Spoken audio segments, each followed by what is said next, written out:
আজকে একটা নিমন্ত্রণ বাড়ি আছে। আর নিমন্ত্রণ বাড়ি মানে মেয়েদের শুধুমাত্র খাওয়া দাওয়াটা ব্যাপার হয় না, প্রত্যেকটা মেয়ের কাছেই সাজগোজটা বড় ব্যাপার। সেজেগুজে যাবো এটাই আনন্দ যেন বেশি, খাওয়া দাওয়াটা সেকেন্ডারি, ওটা ছেলেদের কাছে বেশি ম্যাটার হয়। তাই জন্য সকালবেলা উঠেই একটু সাজগোজ শুরু করে দিলাম। আর এই যে দেখো শাড়ি টাড়ি পরে একবারে রেডি হয়ে আজকে অফিস যাব, কারণ এসে আর টাইম পাবো না রেডি হওয়ার, তাই একবারে সব রেডি হয়ে নিচ্ছি। আর এই শাড়িটা আমার বিয়ের শাড়ি, সিঁদুরদানের শাড়ি।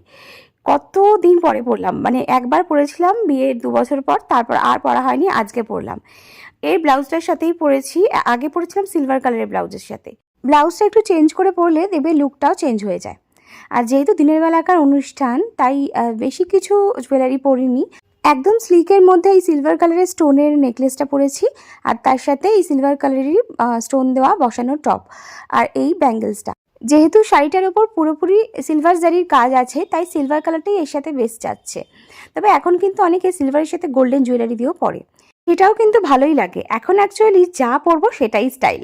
আর দেখো আমার লুকটা কমপ্লিট হয়ে গেছে, খুব সিম্পল আজকে আমি সাজগোজ করেছি, কারণ এখান থেকে আবার অফিস যাব। আর আমি শাড়ি পরেছি বলে সুমিত বললো চলো আজকে আর তোমাকে একা যেতে হবে না, আমি গাড়ি করে দিয়ে আসছি। তাই চলে এসেছিলাম আমরা গ্যারেজে।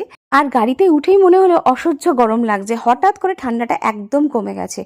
আর দেখো ওর অবস্থা, ও ঘরে যা পড়েছিল সেটা পরেই আমাকে আজকে অফিস ছেড়ে দিয়ে এলো।